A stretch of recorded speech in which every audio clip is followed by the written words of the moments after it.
Hey guys, welcome back to another video with Falcon, a wild Mustang that I've been gentling. Falcon was recently saddled for the first time, and lately I've been doing all of his sessions with the saddle on. Now today he's got my friend Tess working with him. I have had a few of my friends come out to work with him just to get him some more exposure to other people. Actually, he's going to be with someone new pretty soon. He was just adopted and will be heading to his new home in about 2 weeks. So I'll be finishing up doing what I'm doing and making a few more videos until then. As you can probably imagine, saying goodbye to a horse that I've worked with since it was an untouched Mustang is a pretty hard thing. Also, the process of rehoming a horse can be pretty challenging. There's a lot of ups and downs along the way, so I purposely don't really let myself feel the emotions until it's set in stone. Which can also have its challenges because by the time things become real, it usually moves pretty quickly and I feel almost blindsided. Thankfully, in this case, Falcon's adoption already went through, but I'm going to have him for a couple more weeks, which really just helps me in the processing. Great. In those 2 weeks, I'll start viewing him as someone else's horse, which will make the goodbye a little bit easier. Anyway, I'm still going to continue to train and teach him new things. Here, I'm introducing neck flexing. Neck flexing is taught on the ground, but under saddle, this is your one rein stop, which is essentially like an emergency brake. I'm asking him to bend his head around to the side, and I want his feet to stay still. I started asking for just a little bend and then slowly increased my expectations. It can be a little confusing for the horse at first. Often they want to walk backwards or walk in a circle. I wait for the moment they soften and then give the release.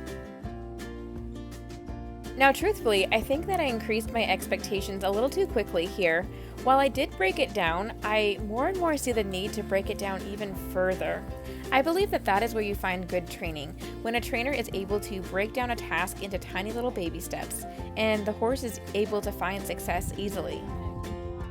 Now, while Falcon did pick this up pretty quickly, and he did understand what I was trying to teach him, I'm always just looking at ways that I can modify what I'm doing and make myself a little bit better, and I think just having lower expectations initially would have been really helpful for that.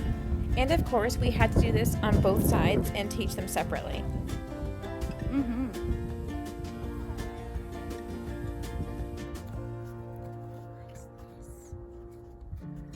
Falcon was also recently introduced to Mr. Moose, a large stuffed animal.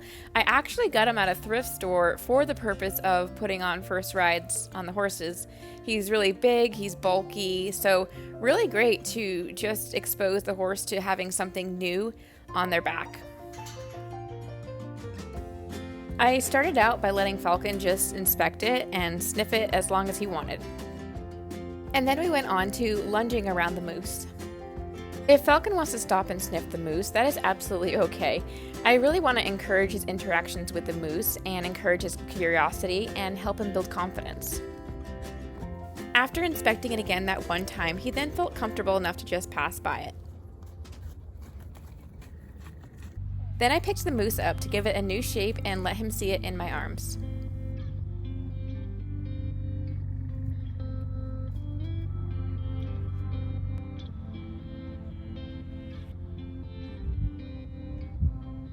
Then I started doing some desensitizing with it against his body. I then started slowly bringing the moose more and more over his back while monitoring his reaction.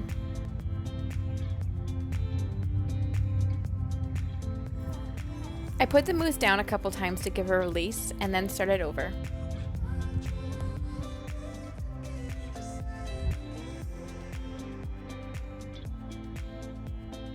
This time I worked it all the way on. I had to adjust him a bit just so he would stay balanced.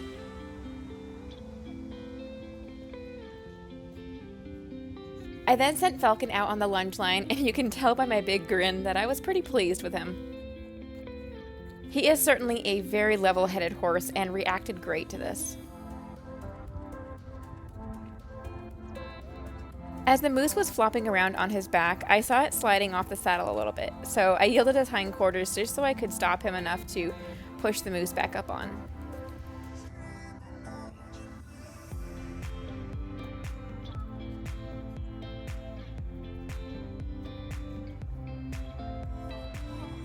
Once again, the moose slipped a little bit, and this was a great reaction by Falcon here. I love that his reaction to the moose sliding up was to stop. I had him change directions and go back to the moose to check it out now that it was off his back.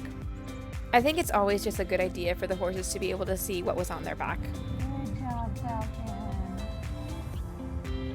Such a brave boy. We kept working with the moose and then went on to reviewing neck flexing.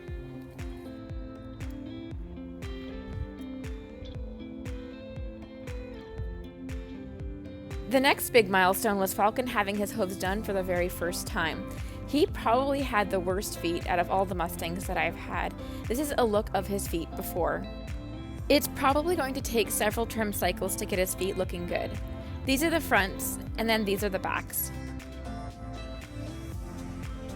Prior to the farrier coming out, I had done a lot of prep work to get him ready for the appointments.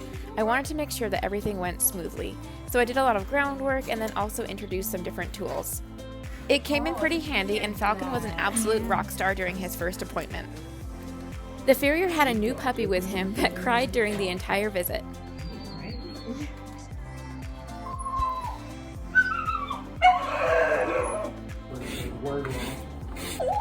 She was pretty cute, oh my goodness. But despite the extra distractions, Falcon took it all like a champ.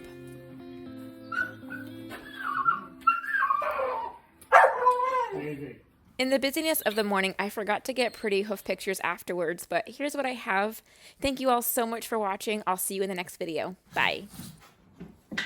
Oh my gosh, she's eating my moose.